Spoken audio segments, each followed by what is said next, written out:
ورحمۃ اللہ وبرکاتہ۔ جزاک اللہ خیرا و بارک اللہ فیک۔ میرے محترم بھائیوں، حالات کی مناسبت سے آج کا موضوع رکھا گیا ہے توحید کے فائدے۔ اس موضوع پر خطاب کرنے کے لیے ہمارے درمیان شیخ عبدالحفیظ مدنی حافظ اللہ موجود ہیں۔ الحمدللہ شیخ محترم کوئی تعارف کے محتاج نہیں ہیں، جانے پہچانے ہیں۔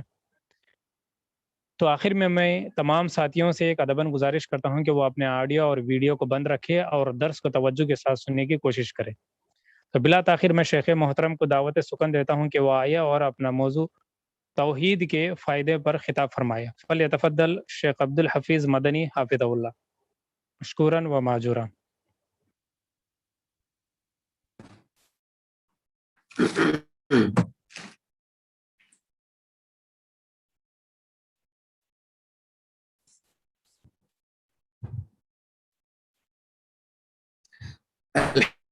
الحمد لله رب العالمين والصلاة والسلام على رسوله الأمين وعلى آله وصحبه أجمعين، أما بعد۔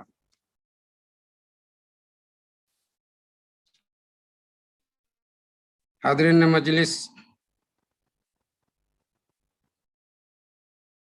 اللہ تبارک و تعالیٰ کی توحید یہ انسان کی پیدائش کا مقصد ہے۔ اللہ تبارک و تعالیٰ نے جتنی کتابیں نازل فرمائی ان ساری کتابوں کا مقصد اللہ تبارک و تعالیٰ کی توحید کو واضح کرنا ہے، اور قرآن کا سب سے پہلا حکم اللہ تبارک و تعالیٰ کی توحید کو اللہ تبارک و تعالیٰ کی توحید کا ہے۔ قرآن کا سب سے پہلا حکم اللہ تبارک و تعالیٰ کی توحید کا حکم ہے، بلکہ سارا قرآن کریم اس کے اندر جتنی کچھ باتیں بیان کی گئی ہیں وہ سب کے سب توحید سے متعلق ہیں۔ اللہ تبارک و تعالیٰ نے فرمایا سورہ ہود کے ابتدائی آیتوں میں، الف لام را کتاب احکمت آیاتہ ثم فصلت من لدن حکیم خبیر اللہ تعبدوا الا اللہ اننی لکم منہ نذیر و بشیر، کہ یہ قرآن جس کی آیات نازل کی گئی ہیں اور اس کے اندر تفصیل کے ساتھ بیان کر دیا گیا ہے، واضح طور پر تفصیل کے ساتھ بیان کیا گیا ہے، اللہ تعبدوا الا اللہ، کہ اللہ کے علاوہ کسی کی عبادت مت کرو، کہ تم صرف اللہ کی عبادت کرو۔ اسی کی تفصیل سارے قرآن کے اندر بیان کی گئی ہے۔ اللہ نے سورہ بنی اسرائیل کے اندر فرمایا کہ وَلَقَدْ صَرَّفْنَا فِي هَذَا الْقُرْآنِ، کہ ہم نے اس قرآن میں مختلف اسلوب کے ذریعے سے، مختلف اسلوب میں توحید کی باتوں کو بار بار دہرایا ہے، لیکن لوگ خصوصاً مشرکین ان باتوں کو سن کر کے نفرت ہی کرنے لگے، وہ بدکتے ہی رہے، اس سے دور ہوتے ہی گئے۔ امام ابن قیم رحمہ اللہ فرماتے ہیں کہ سارا کا سارا قرآن، بلکہ قرآن کی ہر آیت اللہ تعالیٰ کی توحید پر مشتمل ہے۔ پھر وہ فرماتے ہیں کس طریقہ سے؟ اس لیے کہ قرآن کریم میں یا تو اللہ تبارک و تعالیٰ کی ذات، اس کی صفات، اس کے کام اور اس کے حقوق کے بارے میں بیان کیا گیا ہے، یا پھر اللہ تبارک و تعالیٰ کے ماننے والے، توحید کے ماننے والوں کی جو دنیاوی جزا ہے نعمتوں کی شکل میں، یا آخرت میں جو ان کو نعمتیں عطا کی جائیں گی ان کا تذکرہ ہے، یا توحید کی ضد، جو توحید کی ضد ہے یعنی شرک، اس کے بارے میں قرآن کریم کے اندر ڈرایا گیا ہے، اس کے نقصانات بتائے گئے ہیں، یا پھر توحید کے نہ ماننے والے، توحید کے دشمن مشرکین، کافر اور منافقین کے دنیاوی اور اخروی سزا کا ذکر ہے، یا پھر قرآن کریم کے اندر توحید کے حقوق یعنی حلال اور حرام کی باتیں ہیں، اللہ کے احکام ہیں جو توحید کے حقوق ہیں اور توحید کو مکمل کرتی ہیں۔ تو اس طریقہ سے امام ابن قیم فرماتے ہیں کہ سارا قرآن توحید پر مشتمل ہے۔ یہ سب سے بڑی حکمت ہے اور سب سے بڑی فضیلت ہے اس موضوع کی کہ سارا قرآن اللہ تبارک و تعالیٰ کی توحید پر مشتمل ہے، اور یہ توحید سب سے بڑی نعمت ہے۔ اس لیے ہم تاریخ کے اندر جب پڑھتے ہیں تو معلوم ہوتا ہے کہ ابو لہب، ابو جہل نبی کریم صلی اللہ علیہ وسلم کے رشتہ دار ہمیشہ آپ کو دیکھتے، آپ سے ملتے، آپ سے گفتگو کرتے، لیکن انہیں اس کی توفیق نہیں ہوئی، اس توحید کی توفیق، یہ نعمت ان کو نہیں ملی، بلکہ آپ کے گھر کے اندر ابو طالب اس نعمت سے محروم رہے، جبکہ 40 سال سے زیادہ انہوں نے نبی کریم صلی اللہ علیہ وسلم کی خدمت کی، اس دین کو اور اس توحید کو پھیلانے میں انہوں نے مدد کی، لیکن اس کے باوجود وہ اس نعمت سے محروم رہے۔ جبکہ سمندر پار سلمان فارسی فارس اور ایران سے نکل کر کے نبی کریم صلی اللہ علیہ وسلم کی خدمت میں حاضر ہوئے اور اس توحید سے مشرف ہوئے۔ بلال حبشی سمندر پار کر کے حبشہ سے نبی کریم صلی اللہ علیہ وسلم کی خدمت میں حاضر ہوئے اور انہیں یہ دولت نصیب ہوئی۔ صہیب رومی روم اور اٹلی کے علاقے سے سمندر پار کر کے نبی کی خدمت میں پہنچے اور اس توحید سے مشرف ہوئے، جبکہ آپ کے رشتہ دار، آپ کے ساتھ رہنے والے چچا اس نعمت سے محروم رہے۔ تو جسے یہ نعمت ملی یقیناً بہت بڑی نعمت ہے، اس سے بڑی کوئی نعمت نہیں ہے۔ اس لیے اللہ نے فرمایا انک لا تہدی من احببت ولکن اللہ یہدی من یشاء، انک لا تہدی من احببت، کہ آپ جس کو چاہتے ہیں اس کو ہدایت نہیں دے سکتے، اللہ تعالیٰ جس کو چاہتا ہے اسی کو ہدایت دیتا ہے۔ تو یہ توحید نبی کریم صلی اللہ علیہ وسلم آخری دم تک ابو طالب کو اس بات کی تلقین کرتے رہے کہ اے چچا لا الہ الا اللہ کہہ لو، میں تمہیں اللہ تعالیٰ کے سامنے حجت قائم کر کے جنت میں داخل کروں گا۔ لیکن انہوں نے اس کلمے کو پڑھنے سے انکار کر دیا اور شرک پر مرنے کا اقرار کیا، وہ اس نعمت سے محروم ہوئے۔ یقیناً یہ ایسی نعمت ہے، اس سے بڑھ کر کے کوئی اور نعمت نہیں ہے۔ دوسری چیز یہ ہے کہ یہ اللہ تعالیٰ کی نعمتوں میں سب سے عظیم نعمت اس لیے ہے کہ سورۃ النحل، جس کے اندر اللہ تبارک و تعالیٰ نے بہت سی دنیاوی نعمتوں کا تذکرہ فرمایا ہے، بلکہ اہل علم اور مفسرین سورۃ النحل کو سورۃ النعم کہتے ہیں، نعمتوں والی سورت۔ اس سورت میں سب سے پہلی چیز بطور نعمت جو ذکر کی گئی ہے وہ اللہ تعالیٰ کی توحید ہے۔ اللہ نے فرمایا ينزل الملائکۃ بالروح من امرہ علی من یشاء من عبادہ ان انذروا انہ لا الہ الا انا فاتقون، کہ اللہ تبارک و تعالیٰ فرشتوں کو اپنے نبیوں پر بھیجتا ہے، اپنے نبیوں کے اوپر نازل کرتا ہے اس بات کے ساتھ کہ اللہ کے علاوہ کوئی سچا معبود نہیں ہے، لہٰذا تم مجھ سے ہی ڈرو، میری ہی عبادت کرو۔ تو اللہ تبارک و تعالیٰ نے اس صورت میں نعمتوں کا جو تذکرہ فرمایا، ان میں سب سے پہلی نعمت بطور توحید یہاں پر جو ذکر فرمایا، جو اس بات کی دلیل ہے کہ ساری نعمتوں میں علی الاطلاق سب سے عظیم نعمت توحید کی نعمت ہے۔ اس سے بڑا فائدہ اور کیا ہو سکتا ہے کہ یہ اللہ تبارک و تعالیٰ کی خاص نعمت ہے، جسے اللہ تبارک و تعالیٰ یہ نعمت عطا فرمائے اس سے بڑی نعمت کوئی اور نہیں ہے۔ تیسری بات یہ ہے کہ یہ علم مبارک علم ہے، توحید کا علم مبارک علم ہے۔ نبی کریم صلی اللہ علیہ وسلم نے ابی بن کعب رضی اللہ عنہ سے پوچھا، کیا تم جانتے ہو کہ سب سے عظیم آیت قرآن کریم کی کون سی ہے؟ وہ خاموش ہو گئے۔ دوبارہ انہوں نے رسول اللہ صلی اللہ علیہ وسلم نے سوال کیا، بتاؤ کہ سب سے عظیم آیت قرآن کریم کی کون سی ہے؟ ابی نے کہا کہ آیت الکرسی، اللہ لا الہ الا هو الحی القیوم۔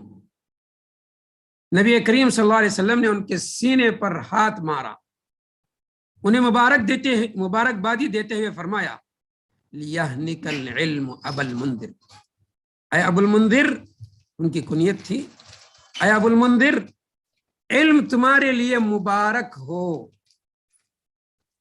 تو اس آیت کے اندر اللہ تبارک و تعالیٰ کے 5 نام، اللہ، الحی، القیوم، العلیم، العظیم، 5 نام ذکر کیے گئے ہیں۔ اور ان ناموں کے اندر جو صفات ہیں، اس کے علاوہ مزید پوری صفات جو اللہ تبارک و تعالیٰ کی اس آیت کے اندر بیان کی گئی ہیں وہ 13 صفات ہیں، اور یہ اللہ تبارک و تعالیٰ کی توحید پر مشتمل ہے، اسی لیے سب سے عظیم آیت ہے، اور یہ علم سب سے مبارک علم ہے۔ اسی لیے نبی کریم صلی اللہ علیہ وسلم نے ابی بن کعب کو مبارکبادی دیتے ہوئے فرمایا کہ لیہنک العلم ابا المنذر، اے ابو المنذر، تمہارے لیے یہ علم مبارک ہو۔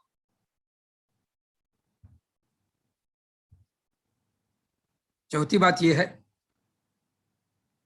کہ توحید اللہ تبارک و تعالیٰ کی بہت محبوب اور پسندیدہ چیز ہے۔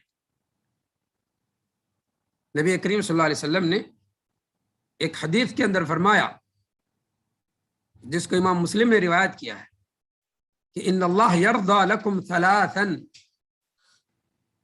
ویسخط لکم 3، کہ اللہ تمہارے لیے 3 چیزیں پسند کرتا ہے اور 3 چیزیں اللہ تبارک و تعالیٰ تمہارے لیے ناپسند کرتا ہے۔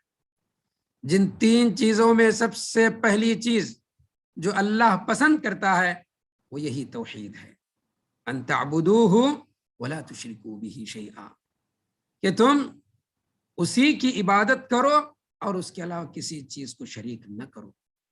تو یہ توحید اللہ کی پسندیدہ چیز ہے۔ اسی لیے سورۃ الاخلاص، جس کے اندر اللہ کی توحید کا ذکر ہے، جس میں اللہ تعالیٰ کی 3 نام اور 3 صفات بیان کیے گئے، اللہ، احد اور الصمد، اور صفات کیا ہیں؟ لم یلد ولم یولد ولم یکن لہ کفوا احد۔ تو 3 نام اور 3 صفات اللہ کے بیان کیے گئے، اور یہ اللہ تبارک و تعالیٰ کی توحید پر مشتمل ہے۔ اللہ تبارک و تعالیٰ کا تعارف اس کے اندر موجود ہے، اور اس صورت کے بارے میں نبی کریم صلی اللہ علیہ وسلم نے فرمایا کہ یہ 1/3 قرآن کے برابر ہے۔ اس ایک صورت کو پڑھنا گویا 10 پارے قرآن کے پڑھنے کے برابر ہیں، اس توحید کی بنیاد پر۔ بلکہ نبی کریم صلی اللہ علیہ وسلم کے زمانے میں ایک واقعہ پیش آیا جس کو امام بخاری نے روایت کیا ہے، کہ مسجد قباء کے اندر ایک شخص لوگوں کی امامت کیا کرتا تھا، اور جب بھی وہ شخص امامت کرتا تو سورہ فاتحہ کے بعد سب سے پہلے قل هو اللہ احد پڑھتا، پھر اس کے بعد دوسری سورت پڑھتا۔ لوگوں نے اس سے کہا کہ تم یا تو صرف سورۃ الاخلاص پڑھو، دوسری صورتیں مت پڑھو، یا دوسری صورتیں پڑھو، یا پھر جو سورہ اخلاص مت پڑھو، کسی ایک پر اکتفا کرو۔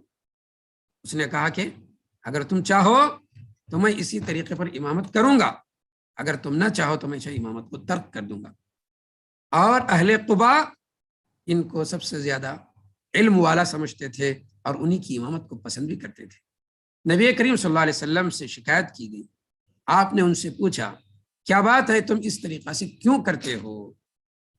تو اس شخص نے کہا کہ میں اس سورت سے محبت کرتا ہوں اس لیے میں اس کو پڑھتا ہوں۔ تو آپ صلی اللہ علیہ وسلم نے اس سے فرمایا کہ رسول اکرم صلی اللہ علیہ وسلم نے اس سے فرمایا حبک ایہا ادخلک الجنہ، کہ تمہارا اس سورت سے محبت کرنا تم کو جنت میں جو داخل کر دے گا، تم کو جنت میں داخل کر دے گا۔ اور اس کے علاوہ ایک واقعہ ہے، اس کو بھی امام بخاری نے روایت کیا ہے کہ ایک شخص ایک غزوے میں نبی کریم صلی اللہ علیہ وسلم نے ان کو بھیجا تھا امیر بنا کر کے۔ جب بھی وہ لوگوں کی امامت کرتے تو سورہ فاتحہ کے بعد جو کچھ وہ سورت پڑھتے، آخر میں اس سورت کو پڑھ کر کے رکوع کرتے۔ ہر رکعت میں یہی معمول تھا ان کا۔ نبی کریم صلی اللہ علیہ وسلم سے شکایت کی گئی تو آپ نے ان سے پوچھا، آپ نے لوگوں سے کہا کہ اس سے پوچھو آخر وہ اس طریقہ سے کیوں کرتے ہیں۔ جب ان سے پوچھا تو اس شخص نے کہا کہ اس میں رحمان کی صفت موجود ہے اور میں پسند کرتا ہوں رحمان کی صفت کو پڑھنا۔ نبی کریم صلی اللہ علیہ وسلم نے فرمایا اخبروہ حبک، تم اس کو خبر دے دو کہ اللہ تعالیٰ تم سے محبت کرتا ہے، اللہ تعالیٰ تم سے محبت کرتا ہے، کہ جس چیز کی وجہ سے، یعنی جس صورت کو تم محبت کی وجہ سے پڑھ رہے ہو، چونکہ اس کے اندر توحید ہے، اس لیے اللہ تبارک و تعالیٰ بھی تم سے محبت کرتا ہے۔ تو یہ توحید اللہ کی محبت کا سب سے بڑا ذریعہ ہے، اللہ کی پسندیدہ چیز ہے۔ اور 4 کلمات سبحان اللہ، الحمدللہ، لا الہ الا اللہ، اللہ اکبر، یہ 4 کلمات توحید پر مشتمل ہیں۔ نبی کریم صلی اللہ علیہ وسلم نے فرمایا کہ احب الکلام الی اللہ 4، اللہ تبارک و تعالیٰ کے نزدیک یہ 4 کلمات بڑے پسندیدہ کلمات ہیں، اس لیے کہ یہ توحید پر مشتمل ہے۔ تو یہ وہ علم ہے، یہ وہ چیز ہے جو اللہ کو بہت پسند ہے۔ یہ توحید کا فائدہ ہے، یہ توحید کی فضیلت ہے کہ یہ اللہ کی پسندیدہ اور محبوب ترین چیز ہے۔ اور ایک 5ویں چیز یہ ہے کہ توحید، اس کی وجہ سے جان اور مال کی حفاظت ہوتی ہے۔ اس توحید کی بنیاد پر جان اور مال کی حفاظت ہوتی ہے۔ مشہور واقعہ ہے جو ابو ہریرہ رضی اللہ تعالیٰ عنہ سے مروی ہے کہ نبی کریم صلی اللہ علیہ وسلم نے انہیں رمضان کی زکوٰۃ کی حفاظت کا ذمہ دیا تھا، یعنی زکوٰۃ الفطر جو اجتماعی طور پر وہاں جمع ہوا کرتا تھا، اس کی حفاظت کی ذمہ داری ابو ہریرہ رضی اللہ تعالیٰ عنہ کو دیا تھا۔ یہ واقعہ آپ کو معلوم ہوگا۔ رات میں ایک شخص آیا اور وہ مال اپنے تھیلی میں بھرنے لگا۔ جب ابو ہریرہ نے دیکھا تو اس کو پکڑ لیا اور کہا کہ میں رسول اللہ صلی اللہ علیہ وسلم کے پاس تمہیں حاضر کروں گا۔ اس نے منت و سماجت کی کہ میں محتاج ہوں، میں فقیر ہوں، میرے بچے زیادہ ہیں، لہٰذا تم مجھے معاف کر دو، مجھے چھوڑ دو، اس کے بعد میں تمہارے پاس نہیں آؤں گا۔ ابو ہریرہ رضی اللہ تعالیٰ عنہ اس پر ترس کھا گئے اور اس کو چھوڑ دیے۔ یہاں تک کہ نبی کریم صلی اللہ علیہ وسلم کو صبح میں اس بات کی اطلاع دی تو آپ صلی اللہ علیہ وسلم نے فرمایا یہ جھوٹا ہے، یہ وعدہ تو کیا لیکن پھر دوبارہ آئے گا۔ تو دوسرے دن بھی وہ آیا اور ویسے ہی اس نے کیا جیسا اس نے پہلے دن کیا تھا۔ ابو ہریرہ رضی اللہ تعالیٰ نے بھی اس کو جو چھوڑ دیا۔ دوسرے دن نبی کریم صلی اللہ علیہ وسلم کے پاس بھی ابو ہریرہ نے بیان کیا تو آپ نے فرمایا کہ وہ جھوٹا ہے، پھر وہ دوبارہ آئے گا۔ غرض جب تیسری مرتبہ آیا تو ابو ہریرہ رضی اللہ تعالیٰ نے کہا کہ اب تو میں تجھ کو چھوڑنے والا نہیں ہوں، تجھے نبی کریم صلی اللہ علیہ وسلم کے دربار میں حاضر کر دوں گا۔ لیکن اس نے کہا کہ میں تمہیں چند ایسے کلمات سنانے والا ہوں، چند ایسے کلمات سکھاؤں گا، اگر تم اس کو پڑھ لو گے تو برابر اللہ تعالیٰ کی طرف سے تمہارے لیے ایک حفاظت کرنے والا مقرر ہوگا اور صبح تک تم جو ہے محفوظ رہو گے۔ اس نے کہا کہ اذا آویت الی فراشک فقرأ آیت الکرسی لن یزال علیک من اللہ حافظ ولا یقربک شیطان حتی تصبح، کہ جب تم اپنے بستر پر آؤ تو آیت الکرسی پڑھ لو تو اللہ تعالیٰ کی طرف سے تمہارے لیے ایک حفاظت کرنے والا فرشتہ مقرر ہوگا اور صبح تک تمہارے قریب شیطان نہیں آئے گا۔ صبح کے وقت نبی کریم صلی اللہ علیہ وسلم سے جب بات ذکر کی تو آپ نے فرمایا کہ صدقہ کا وہو کذوب، وہ تو جھوٹا ہے لیکن اس نے سچ بات کہی۔ پھر آپ نے فرمایا کہ وہ شیطان ہے۔ اس حدیث سے معلوم ہوتا ہے کہ اپنے جان کی بھی حفاظت اور مال کی بھی حفاظت آیت الکرسی پڑھنے کے ذریعے سے ہوتی ہے، اور یہ وہ آیت الکرسی ہے جس کے اندر اللہ کی توحید کا ذکر ہے، جس میں اللہ کے اسماء اور اس کی صفات کا تذکرہ ہے، اللہ تبارک و تعالیٰ کی خالص توحید، چاہے ذات سے متعلق ہو، چاہے اس کے اسماء سے متعلق ہو، چاہے اس کے صفات سے متعلق ہو، چاہے اس کے کاموں سے متعلق ہو، یا اس کے حق یعنی اللہ تبارک و تعالیٰ کا جو حق بندوں پر فرض ہے یعنی عبادت، اس سے متعلق ہو، یہ ساری باتیں آیت الکرسی کے اندر بیان کی گئی ہیں۔ لہذا اس توحید کو ذکر کرتے ہوئے بندہ جب سوتا ہے تو اللہ تبارک و تعالیٰ اس کی جان اور مال کی حفاظت کرتا ہے۔ امام نسائی سے مروی ہے، ابی بن کعب رضی اللہ تعالیٰ عنہ کا واقعہ ہے، وہ کہتے ہیں کہ میرے گھر میں ایک برتن تھا جس کے اندر میں کھجوریں محفوظ کر رکھا تھا۔ میں ہر دن دیکھتا تھا کہ اس کے اندر سے کھجوریں کم ہوتی جا رہی ہیں۔ وہ پریشان ہوئے، انہوں نے عزم کیا کہ آج میں نگرانی کروں گا کہ آخر کیسے اس میں سے کھجور کم ہو رہے ہیں اور کون اس کو جو ہے چرا رہا ہے۔ غرض رات میں انہوں نے نگرانی کی، ایک جانور جو کہ ایک نوجوان لڑکے کے شکل و صورت میں تھا، وہ آیا اور چرانے لگا۔ ابی بن کعب نے اس کو پکڑ لیا اور پوچھا کہ تم کون ہو؟ اس نے کہا کہ ہم جن ہیں۔ تو ابی نے کہا کہ تمہارا ہاتھ بڑھاؤ، میں دیکھنا چاہتا ہوں۔ جب وہ ہاتھ بڑھایا تو دیکھا کہ اس کا ہاتھ کتے کی طرح ہے اور اس پر کتے کے سے بال ہیں۔ غرض ابی بن کعب نے اس سے پوچھا کہ کس چیز کے ذریعے سے ہماری تم سے حفاظت ہو سکتی ہے؟ تو اس نے اسی آیت الکرسی کی رہنمائی کی کہ اگر تم آیت الکرسی پڑھو گے تو تم ہم سے محفوظ رہو گے۔ غرض نبی کریم صلی اللہ علیہ وسلم نے جو بات ابو ہریرہ رضی اللہ تعالیٰ عنہ کو بتائی تھی کہ وہ جو ہے جن جو شیطان ہے جھوٹا ہے لیکن سچی بات کہی، تو یہاں ابی بن کعب رضی اللہ تعالیٰ عنہ سے بھی اس جن نے وہی سچی بات کہی جو کہ صحیح احادیث سے جو ثابت ہے کہ اس کے ذریعے سے انسان کے مال کی بھی حفاظت ہوتی ہے اور اللہ تبارک و تعالیٰ اس پر ایک فرشتہ مقرر کرتا ہے جو اس کی جان کی بھی حفاظت کرتا ہے۔ یہ توحید اتنی عظیم ہے، اس کی وجہ سے انسان کے جان اور مال کی حفاظت ہوتی ہے۔ توحید کا ایک فائدہ یہ بھی ہے، دنیاوی کاموں میں آسانی ہوتی ہے، دنیاوی کاموں میں آسانیاں پیدا ہوتی ہیں۔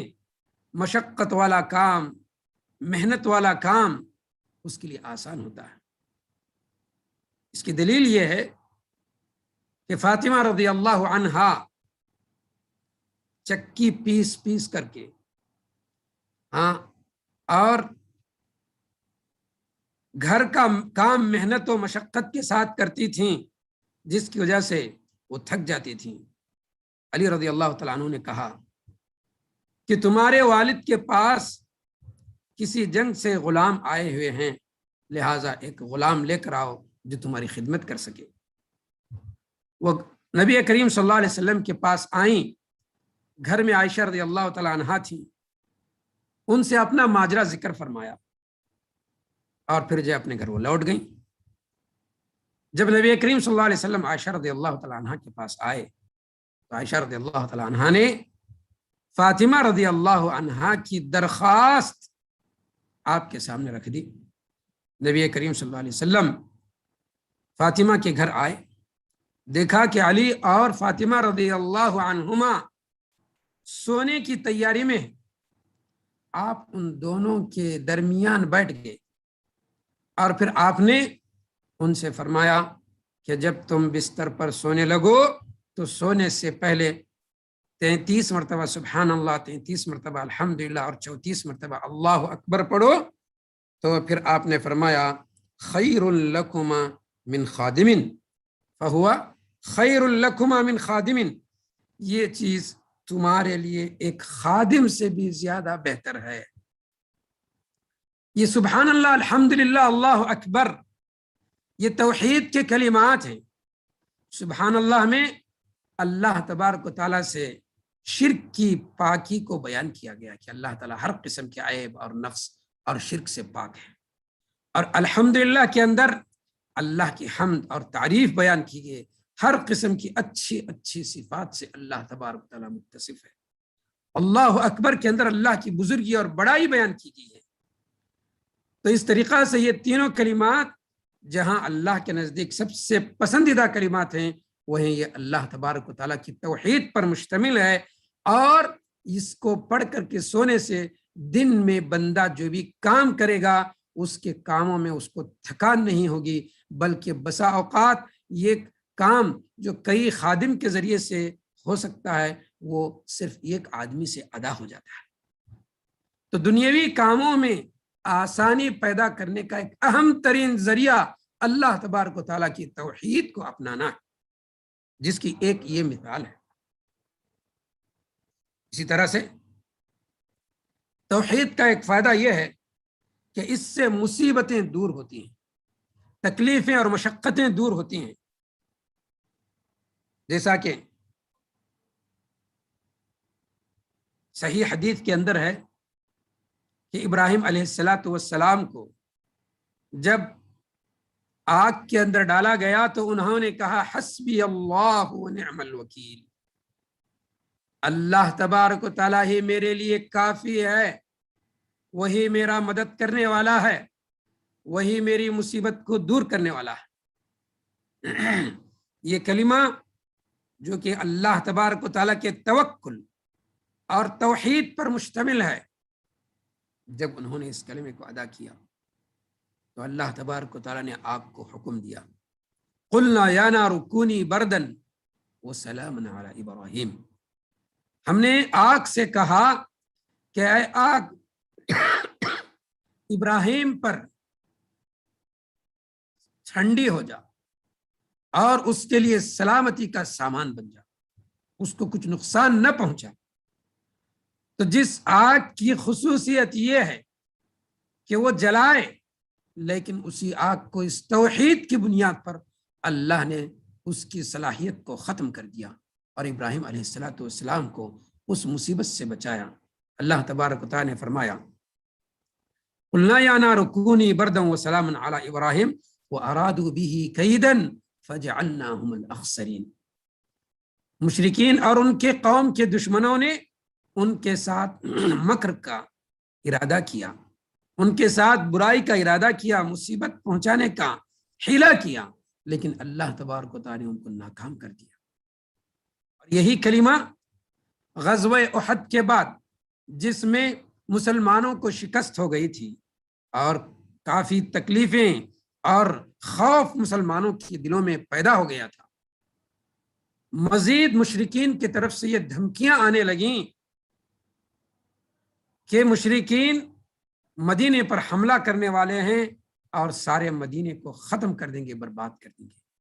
ابھی احد کی مصیبت اور اس کا غم اور اس کا خوف مسلمانوں کے ذہنوں میں تھا اور مزید دھمکیاں آنے لگیں، تو اس وقت نبی کریم صلی اللہ علیہ وسلم نے یہی کلمہ پڑھا، حسبنا اللہ و نعم الوکیل، جیسا کہ اللہ تبارک و تعالی نے سورہ آل عمران کے اندر فرمایا، ان الناس قد جمعوا لكم فاخشوهم فزادهم ایمانا وقالوا حسبنا اللہ و نعم الوکیل۔ لوگوں کی طرف سے یعنی مشرکین کی طرف سے یہ دھمکیاں آنے لگیں کہ وہ تم پر حملہ کرنے والے ہیں، لہذا تم ان سے ڈرو۔ تو اللہ کے رسول نے اس وقت کہا کہ حسبنا اللہ و نعم الوکیل، اللہ ہی ہمارے لیے کافی ہے، وہی ہماری مدد کرنے والا ہے۔ نتیجہ کیا ہوا؟ غزوہ احزاب میں جب اس وقت کی دنیا کے جتنے کچھ دشمن تھے نبی کریم صلی اللہ علیہ وسلم کے اور مسلمانوں کے، وہ سب کے سب مدینے کے اطراف جمع ہو گئے اور مدینے کو گھیر لیے۔ لیکن نتیجہ کیا ہوا؟ اللہ نے فرمایا اس کلمے کی بنیاد پر حسبنا اللہ و نعم الوکیل فانقلبوا بنعمت من اللہ، یہ مسلمان اور نبی کریم صلی اللہ علیہ وسلم اللہ کی نعمت سے اللہ کی نعمت کو پا کر کے لوٹ گئے۔ فانقلبوا بنعمت من اللہ وفضل، اللہ کا فضل سے، اللہ کے فضل سے وہ سرفراز ہوئے۔ فانقلبوا بنعمت من اللہ وفضل لم یمسسهم سوء، ان کو کوئی تکلیف نہیں پہنچی۔ واتبعوا رضوان اللہ، انہوں نے اللہ تبارک و تعالیٰ کی رضامندی کی اتباع کی، یعنی اللہ کی خوشنودی بھی ان کو حاصل ہوئی، اللہ کا فضل اور نعمت بھی ان کو حاصل ہوئی، اور تکلیف بھی ان کو نہیں پہنچی، مصیبت بھی ان کو نہیں پہنچی۔ تو یہ وہ کلمہ ہے یا وہ توحید ہے، اس توحید کی بنیاد پر مصیبتیں دور ہوتی ہیں۔ اسی لیے ہم دیکھتے ہیں کہ مصیبت میں آدمی اپنی توحید کی تجدید کرے، اپنے اندر اگر شرک کا شائبہ ہے تو اس شرک سے توبہ کرے۔ جب مسلمان کو تکلیف اور شدت کی مصیبت پہنچتی ہے تو نبی کریم صلی اللہ علیہ وسلم نے اس وقت ہمیں یہ دعا سکھائی، اللہ اللہ لا اشرک بہ شیئا، اے اللہ میں تیرے ساتھ شرک نہیں کرتا۔ اپنے توحید کی تجدید کی جا رہی مصیبت کے وقت یہ دعا پڑھنے کے لیے آپ نے ہمیں فرمایا۔ اور ایک روایت میں ایک اور دعا نبی کریم صلی اللہ علیہ وسلم نے فرمائی کہ مصیبت اور شدت کی تکلیف کے وقت یہ دعا پڑھی جائے، لا الہ الا اللہ العظیم الحلیم، لا الہ الا اللہ رب السماوات رب السماوات ورب العرش العظیم، لا الہ الا اللہ العظیم الحلیم، لا الہ الا اللہ رب العرش الکریم۔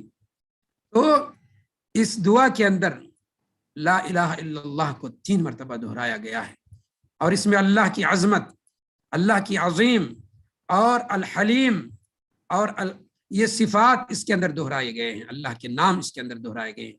رب السماوات و رب العرش، اللہ کے عظیم جو مخلوقات ہیں آسمان اور عرش، اس کے رب کا اس بات میں اس دعا کے اندر اقرار کیا گیا ہے کہ تو جو ہے رب العرش العظیم ہے، رب العرش الکریم ہے، رب السماوات ہے، لا الہ الا اللہ، تیرے علاوہ کوئی معبود سچا معبود نہیں ہے، یعنی توحید کو دہرایا گیا ہے۔ حالانکہ اس میں یہ دعا نہیں ہے کہ میری مصیبت کو دور کر دے، بلکہ صرف توحید کا اقرار ہے۔ اور پہلی دعا کے اندر شرک سے توبہ کی گئی ہے، جو اس بات کی دلیل ہے کہ شرک سے اپنے آپ کو پاک رکھنا اور اللہ تبارک و تعالیٰ کی توحید کا اقرار کرنا، توحید کی تجدید کرنا مصیبتوں کو دور کرنے کا سب سے بڑا سبب ہے۔ توحید مصیبت کو دور کرنے کا سب سے بڑا سبب ہے۔ اسی لیے یونس علیہ السلام جس وقت مچھلی کے پیٹ میں تھے، اندھیرا در اندھیرا، مصیبت در مصیبت، وہاں ان کی کوئی سننے والا نہیں تھا۔ اس وقت انہوں نے کیا دعا کی؟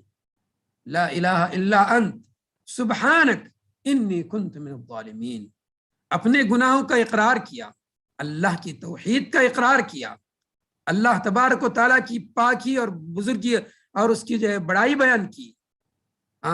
انہوں نے یہ نہیں کہا کہ میری مصیبت کو دور فرما، بلکہ اسی کلمے کو دہراتے رہے۔ اللہ تبارک و تعالیٰ نے کیا فرمایا؟ فاستجبنا له ونجیناہ من الغم وکذلک ننجی المؤمنین، ہم نے ان کی دعا کو قبول فرمایا اور ان کو غم اور مصیبت سے نجات دی، اور تمام مومنین کو ہم اسی طریقہ سے نجات دیتے ہیں۔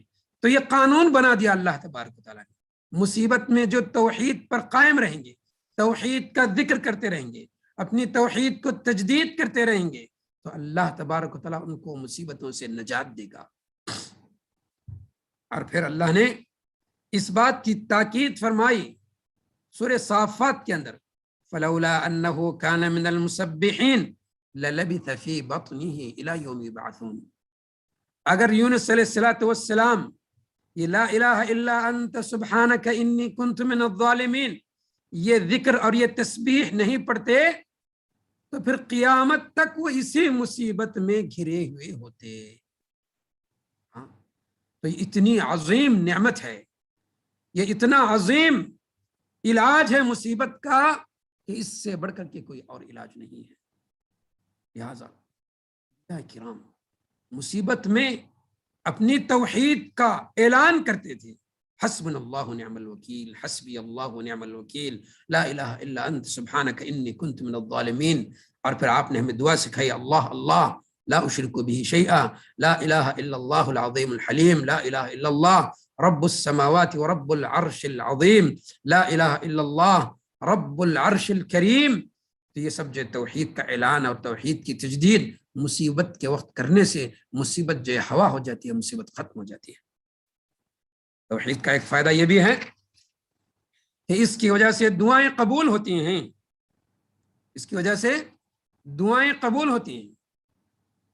اس کی ایک مثال یہ ہے کہ نبی کریم صلی اللہ علیہ وسلم نے فرمایا، جس شخص کی رات میں نیند کھل جائے، رات میں بیدار ہو، اور اس وقت وہ یہ دعا پڑھے، لا الہ الا اللہ وحدہ لا شریک لہ، لہ الملک ولہ الحمد وہو علی کل شیء قدیر، سبحان اللہ، الحمد للہ، ولا الہ الا اللہ، اللہ اکبر، ولا حول ولا قوة الا باللہ۔ یہ سارے کلمات اللہ کی توحید پر مشتمل ہیں۔ نبی کریم صلی اللہ علیہ وسلم نے فرمایا، جو شخص ان کلمات کو پڑھ کر کے اللہ سے دعا کرے گا تو اللہ تعالیٰ اس کی دعا کو قبول فرما لے گا، اور جو شخص اس وقت اٹھ کر کے وضو کر لے اور نماز پڑھے تو اللہ تعالیٰ اس کی نماز بھی قبول فرمائے گا۔ تو یہ توحید کا فائدہ ہے کہ توحید کی کلمات کو دہرا کر کے دعا کرنے سے اللہ تعالیٰ دعا قبول فرماتا ہے۔ ایک حدیث میں آتا ہے کہ نبی کریم صلی اللہ علیہ وسلم نے ایک شخص کو یہ کہتے ہوئے سنا، اللہم انی اسألک بأنی اشہد انک انت اللہ لا الہ الا انت الاحد الصمد الذی لم یلد ولم یولد ولم یکن لہ کفوا احد۔ جو شخص وہ شخص یہ دعا پڑھ کر کے جب دعا پڑھ رہا تھا تو نبی کریم صلی اللہ علیہ وسلم نے اس کو سن کر کے فرمایا، سل تعطا، کہ تم اب مانگو، تمہاری مانگ پوری کی جائے گی، اس لیے کہ تم نے اللہ کے اسم اعظم سے دعا کی ہے، اور جو شخص اسم اعظم سے دعا کرے گا اللہ تعالیٰ اس کی دعا کو ضرور قبول فرمائے گا۔ تو اللہ کا اسم اعظم اللہ ہے، اور بعض روایت میں الحی القیوم، یہ بھی اللہ تعالیٰ کا اسم اعظم ہے۔ تو لہذا دعا کرتے وقت یا حی یا قیوم، اور پھر اس سے پہلے جو دعا جس شخص نے کی اس کے اندر بھی اللہ کا لفظ ہے، تو اس دعا کو پڑھ کر کے جب بندہ دعا کرے گا تو اللہ تعالیٰ اس کی دعا کو قبول فرمائے گا، اس لیے کہ یہ اللہ کے ایسے نام ہیں جو اللہ تبارک و تعالیٰ کی عظمت اور اس کی بزرگی اور اس کی بڑائی پر مشتمل ہیں۔ تو جو اللہ تعالیٰ کی توحید کو بیان کرنے والے نام ہیں، سارے نام اللہ تبارک و تعالیٰ کی اللہ کی توحید بیان کرتے ہیں۔ لہٰذا ان ناموں کے واسطے سے دعا کرنا اللہ تبارک و تعالیٰ سے یعنی دعا کی قبولیت کو پانا ہے۔ اس لیے اللہ نے فرمایا وَلِلَّهِ الْأَسْمَاءُ الْحُسْنَى فَادْعُوهُ بِهَا، اللہ تبارک و تعالیٰ کے بہت سے اچھے اچھے نام ہیں، تم ان ناموں کے ذریعے سے دعا کرو۔ جو طریقہ اللہ تبارک و تعالیٰ بتائے، جس طریقے پر اللہ تبارک و تعالیٰ نے ہمیں دعا کرنے کے لیے کہا ہے، اگر ہم اس پر دعا کریں گے، اس طریقے پر دعا کریں گے تو کیوں دعا قبول نہیں ہوگی؟ بلکہ نبی کریم صلی اللہ علیہ وسلم نے اس بات کی ضمانت دی ہے کہ تمہاری دعا قبول ہوگی۔ توحید کا ایک فائدہ یہ بھی ہے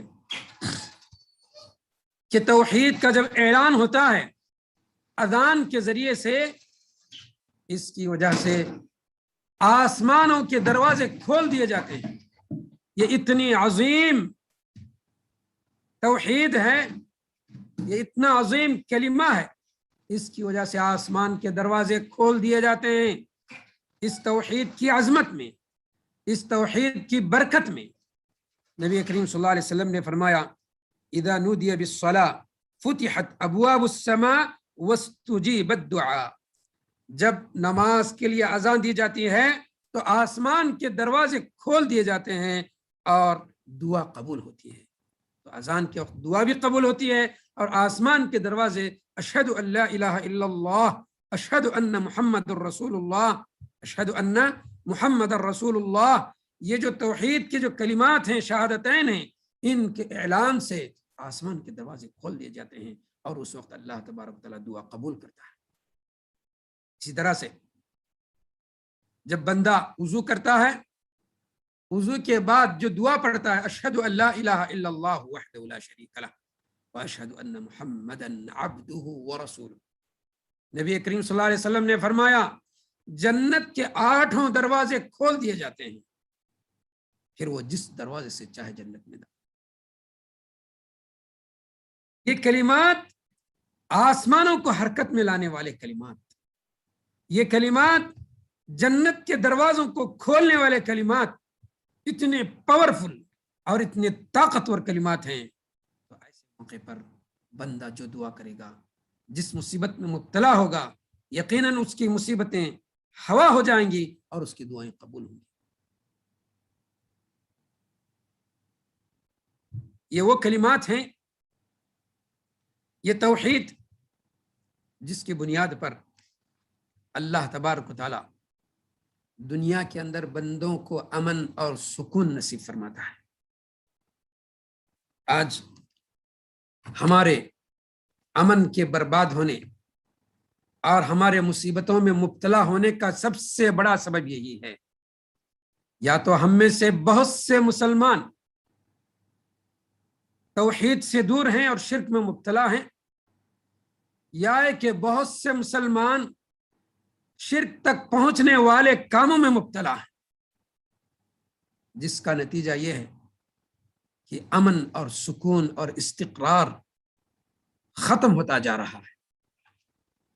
اللہ تبارک و تعالیٰ نے فرمایا الذین آمنوا ولم يلبسوا ایمانهم بظلم اولئک لهم الامن وهم مہتدون، جو لوگ ایمان لائے، اور ایمان میں سب سے پہلی چیز اللہ تبارک و تعالیٰ کی توحید ہے، اور بقیہ جتنے بھی ایمان کے ارکان ہیں، جو 5 ارکان ہیں، ان سب کا دار و مدار اسی ایمان باللہ پر ہے، اسی توحید پر ہے۔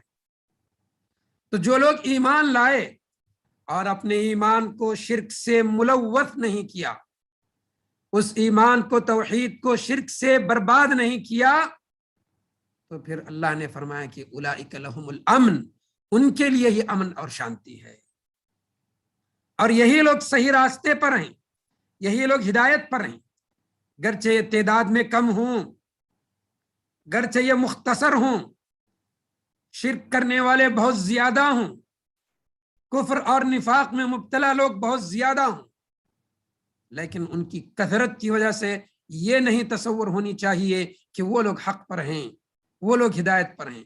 اللہ نے فرمایا کہ اولئک هم المہتدون، شرک سے بچ کر کے اپنی توحید کی حفاظت کرنے والی ہی امن والے ہیں، اور انہی کو دنیا میں امن حاصل ہوگا اور آخرت میں بھی امن حاصل ہوگا، اور دنیا میں یہی سیدھے راستے پر ہیں، یہی ہدایت یافتہ ہیں۔ اللہ نے فرمایا فَلْيَعْبُدُوا رَبَّ هَذَا الْبَيْتِ الَّذِي أَطْعَمَهُم مِّن جُوعٍ وَآمَنَهُم مِّن خَوْفٍ۔ اللہ نے مشرکین مکہ پر احسان جتلایا کہ تم اس گھر کے رب کی عبادت کرو، توحید پر قائم رہو، وہ رب جس نے تم کو بھوک میں کھانا کھلایا اور خوف میں تم کو امن دیا۔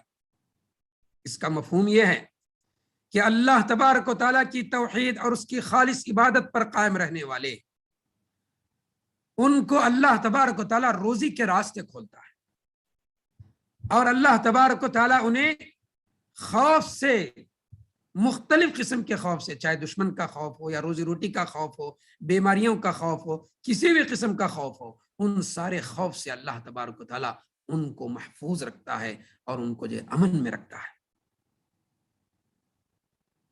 توحید کے بہت سے فائدے ہیں، ان میں سے ایک فائدہ یہ بھی ہے کہ موت کے وقت جو انسان کے لیے ایک نئی زندگی میں جانے کا مرحلہ ہے، پتہ نہیں آئندہ زندگی کیسی ہوگی، دوسری طرف پچھلی جو زندگی وہ چھوڑ جا رہا ہے اس کا بھی غم لگا ہوا ہے، اور آئندہ کی جو نہ دیکھی ہوئی زندگی ہے اس کا بھی خوف لگا ہوا ہے۔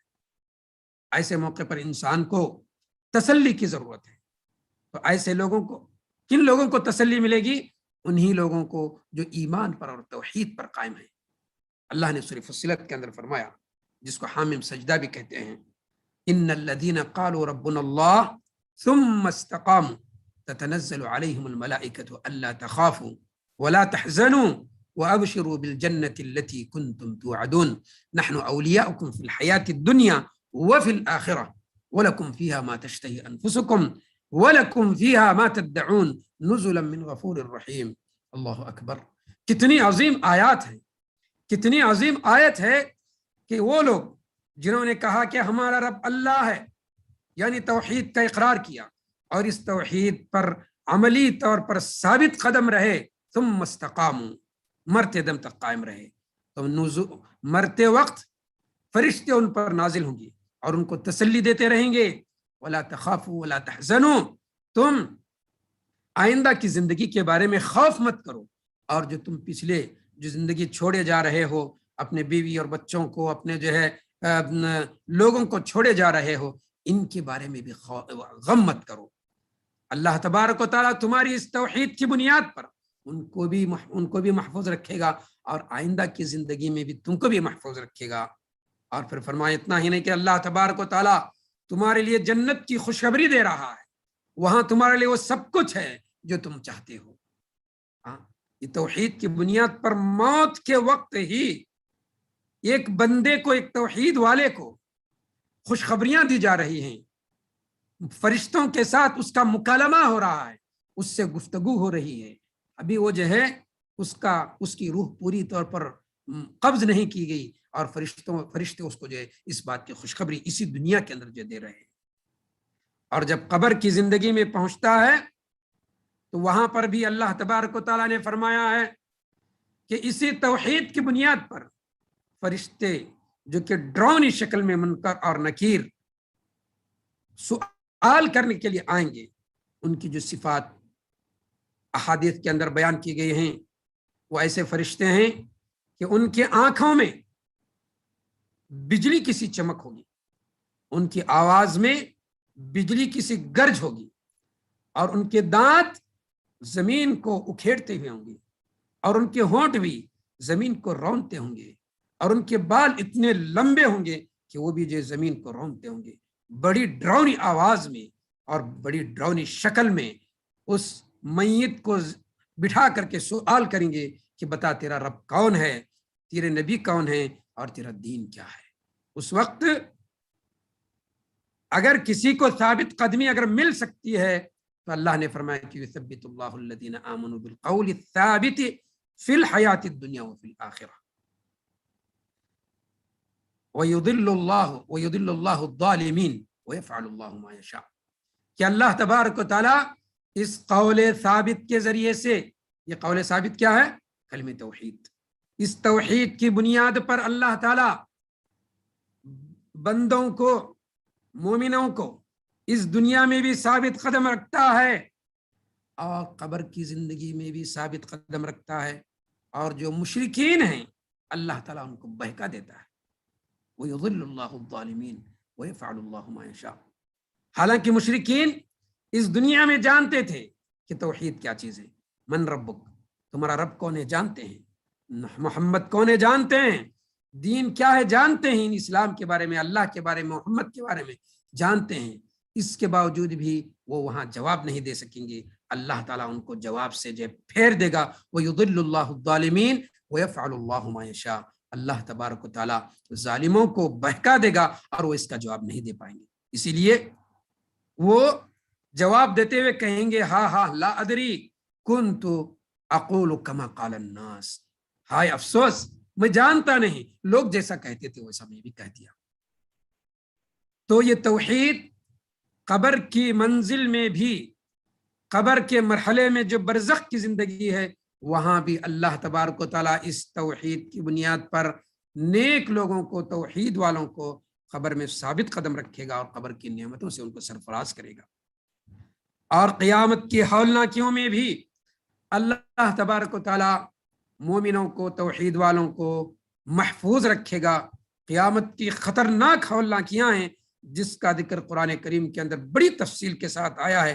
خود قرآن کے اندر قیامت کے ایسے ایسے نام ہیں جن ناموں کو سن کر کے پتہ چلتا ہے کہ کتنی خطرناک اور ہولناکیاں وہاں پر جو آئیں گی. قیامت کا ایک نام القاریعہ ہے، الواقعہ ہے، الغاشیہ ہے.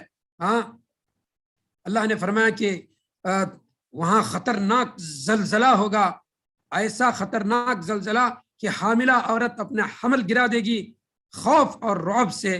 اور اسی طریقہ سے وہ ماں جو اپنے بچے کو دودھ پلا رہی ہے اس کو بھی چھوڑ کر کے بھاگ جائے گی.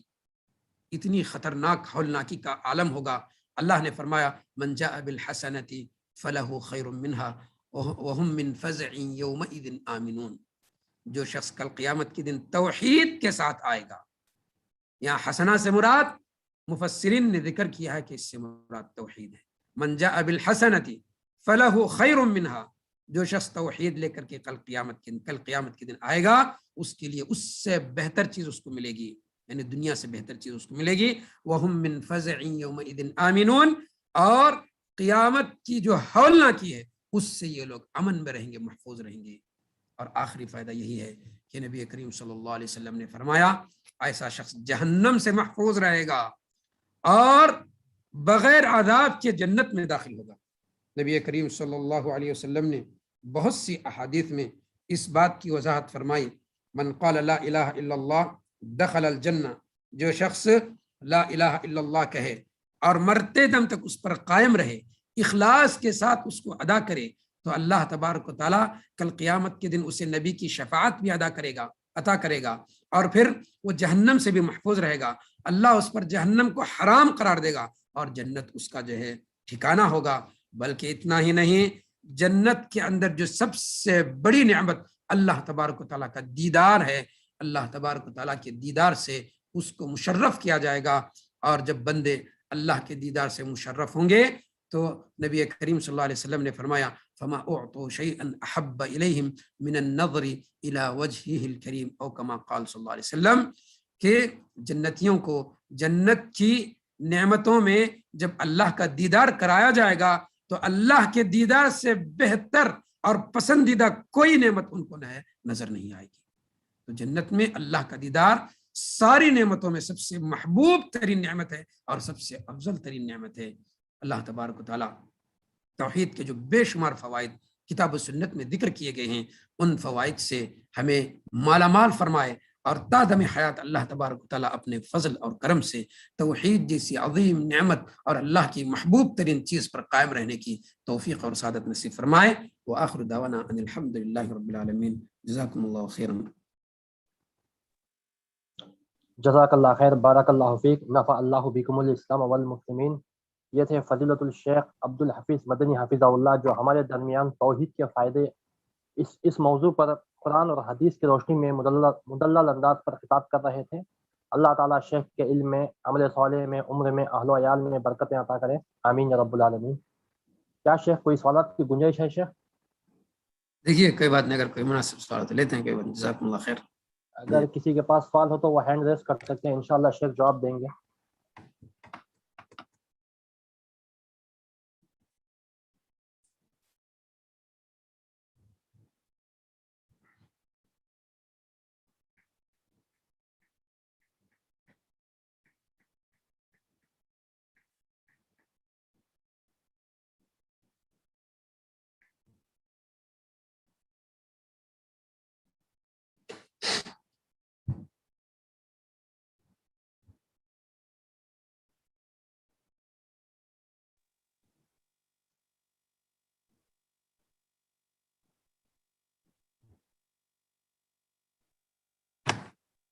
بشوي